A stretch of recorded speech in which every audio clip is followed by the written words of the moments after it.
Welcome Tax Credit Aspenites. It's Christy and I am so excited. We are going to be doing a series of little training modules surrounding employment verifications and how to treat the different kinds of incomes that we run across on a daily, weekly, and monthly basis. So we're going to be dealing with things like commissions, tips, seasonal employment, income increases, shift differentials, all those kind of things. So we're going to get warmed up here with a pretty easy one. This one is just going to be dealing with a server that has wages and tips. So our applicant's name is Starburst. She works at Candy Cafe. It looks like this has already come back to us. We can see our fact strip here. That's the most important part that we need to make sure it keeps us out of hot water with compliance and makes an auditor know that this did indeed come from a third party. All right, great. So it looks like we filled out the whole top portion by hand. That is not a problem. We can do that. You can also generate this from one site. Either way is fine. If you have your applicant in there, sometimes it's faster to just do it by hand and get it signed and get it shipped off right then and there. And we're all about trying to get these done quickly and efficiently, so that is perfectly fine. It looks like we did a fabulous job here. Every single line is filled out. We had the applicant sign it. We signed it. So let's take a look and see how well our employer did. Hopefully as well as we did. All right, so the employer fills out the bottom portion, as you know. So let's take a look. So it looks like she is indeed a server, presently employed. It looks like the employer did forget to put the date that Starburst was first employed here. So we need to make sure that we clarify that. So I'm just going to take a note. As I go through these, I always like to take notes on what else I think I'm going to need. So I need to know this because that is going to determine whether or not I have to do a termination of the prior employer. So the rule here is if Starburst has worked at this job for less than 3 months, then we are going to need to contact the prior employer and do a termination of employment, just to make sure that this is not some sort of second job and that there might be other income out there that could possibly put this applicant out of compliance. Okay, so let's move along here. It looks like Starburst receives $4.80 hourly. That's very typical of a server to have an hourly wage that is less than minimum wage because they do receive tips as well. So everything looks great there. The average hours per week, according to this employer, is between 20 and 25. Again, very typical of a server to have a spread in hours and not have guaranteed 40 hours per week.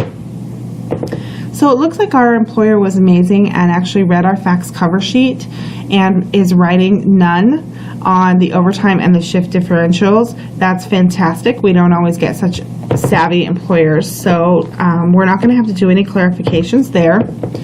Also, it looks like our applicant receives $200 weekly for tips. So that's exactly what we were expecting, was wages and tips.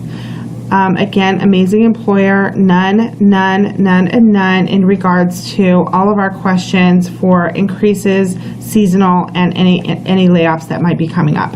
So Blueberry is a great manager, reads the fax cover sheets, fills out every single line. We are good to go. So I am going to demonstrate now how we're going to put this into one site so that it will translate onto the tick for us. All right, so we're going to go straight to Starburst, and we're going to go straight to Starburst Financial tab, and we are going to enter a new income. We're going to drop down to Starburst. Oops. And as the start date, we are going to enter that as the move-in date. The source of income is going to be Candy Cafe. We really like to use the name of the business here if at all possible. It makes it a lot easier for us to next year when you're going to do the recertification, know exactly who to contact without having to always pull the file. So save yourself a little bit of time here and put the name. A lot of people like to put wages, business, or job. We prefer the name here of the actual employer. The type of income is a non-federal wage. And we are always going to use the income calculator. All right, so on your income calculator, you always want to put whatever it is that the employer put. So let's go back to our employment verification. All right, so they wrote $4.80 hourly between 20 and 25 hours a week. So that is exactly what we're going to put on ours. Even though we know how to do the calculation on that, and we could probably put an annual salary here, we prefer to put it in exactly the way the employer did. Now, the employer did say between 20 and 25 hours.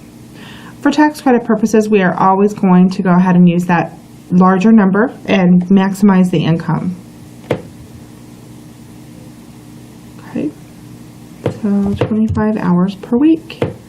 All right, the employer did answer none on the income increases over time and overtime increase, but did put $200 weekly for tips. Great, so this brings Starburst to $16,640 per year at Candy Cafe. So you're going to want to print this out. This is all the tape that you need and all the calculations that you need for compliance. It's done all the work for you and matches it perfectly on your employment verification. So you are pretty much all set. So once you print that, you're going to hit save and save again. This is going to open up a dialog box asking if you want to verify this income, because it's the first time one site has seen it. This happened because we did fill it out by hand rather than generating it from the software. That's perfectly fine. We can just hit cancel. We know that we don't need the letter. We already have it. We're putting in the actual information. So there it is. Starburst, Candy Cafe, non-federal wage, $16,640. So that's perfect. We did discuss that we did take some notes, and we need to find out exactly when Starburst took this job at Candy Cafe. So we are going to clarify. All right, so our clarification record will have your applicant name at the top with the date that you're making the clarification. And then it's asking if it's an initial or a recert. This is an initial, and it will ask you the date of your expected move-in. And then it wants to know the means of clarification, whether it was a phone conversation, person to person, or something else. You could possibly have mailed them a letter, sent them an email, something to that effect. We're going to have a phone conversation. It's the easiest, quickest, fastest way to do this, especially since Blueberry was so great at filling out the employment verification. She's probably going to have no problem talking to us on the phone. So we did. We gave her a call, and we simply asked her the question, and then we record the answer. You don't need to get any fancier than that. What was Starburst's first day of employment? January 1st, 2011. Sign it, title it, and date it, and include this with your employment verification and your tape from one site, and you're all set. So that is all that it takes to do a fairly easy one where the employer was on board with our instructions, simple, hourly wage and tips. All right, so now let's move on to something a little bit more complicated.